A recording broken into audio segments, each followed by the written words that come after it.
दोस्तों, गणेश उत्सव चल रहा है।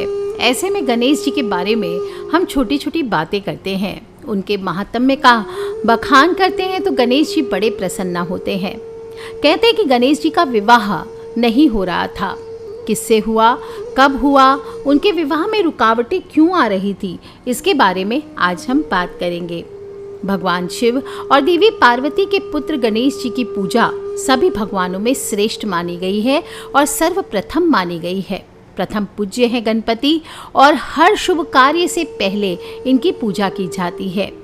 इन्हें गणपति के नाम से जानते हैं क्योंकि ये गणों के देवता भी हैं और इनका वाहन एक मूषक होता है यानी चूहा होता है। ज्योतिष विद्या की जब हम बात करें तो गणेश जी को केतु के देवता कहा गया है और गणेश जी की शरीर की रचना माता पार्वती द्वारा की गई थी। ये मैंने लास्ट वीडियो में आपको सुनाया था। पहले उनका मुख नॉर्मल था, बिल्कुल वैसा ही जैसा किसी बच्चे का हुआ करता है। लेकिन एक समय की बात है, माता पार्वती ने गणेश जी को आदेश दिया कि उन्हें घर की पहरेदारी करनी है क्योंकि माता पार्वती स्नान करने जा रही हैं।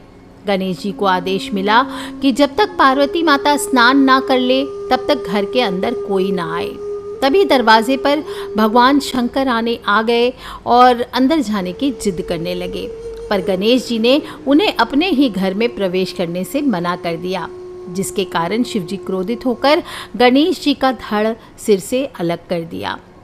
गणेश जी की ऐसी हालत देखकर माता पार्वती बहुत दुखी हुई और तब शिव जी ने पार्वती माता के दुख को दूर करने के लिए गणेश जी को जीवित कर उनके धड़ पर हाथी का सिर लगा दिया और उन्हें प्रथम पूज्य का वरदान दिया।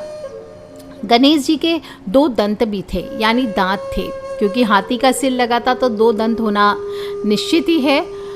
तो उनके हाथी वाले सिर की सुंदरता बढ़ाते थे, लेकिन फिर भी हम उनको एक दंत कहते हैं। क्यों?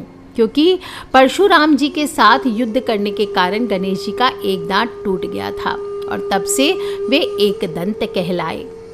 और 2 कारणों की वजह से ही गणेश जी का विवाह नहीं हो पा रहा था। एक तो उनका सिर हाथी वाला, दूसरा उनके एक दांत थे, जिसकी वजह से गणेश जी अंदर से चिड़चिड़ा कर नाराज से रहने लग गए।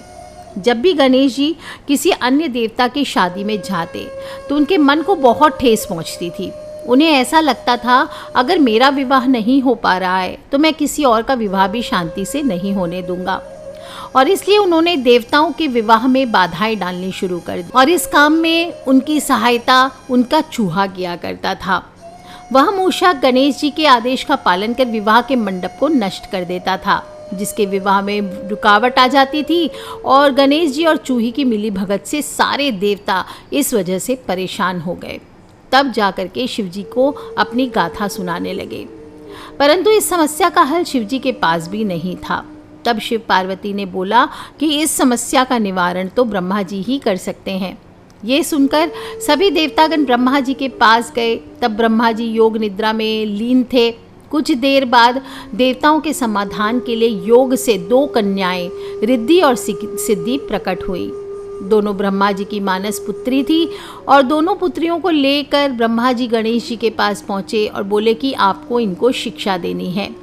गणेश जी शिक्षा देने के लिए तैयार हो गए और जब भी चूहे द्वारा गणेश जी के पास किसी के विवाह की सूचना आती थी तो रिद्धि सिद्धि उनका ध्यान भटकाने की कोशिश करने लगती, कोई ना कोई प्रसंग छेड़ देती।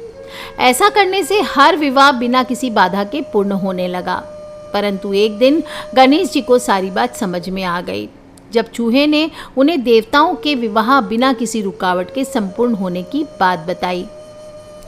इससे पहले कि गणेश जी क्रोधित होते, ब्रह्मा जी अपने साथ रिद्धि सिद्धि को लेकर उनके सामने प्रकट हो गए और बोलने लगे कि मुझे इन दोनों के लिए कोई योग्य वर नहीं मिल रहा है, तो कृपया आप इनसे विवाह कर लीजिए।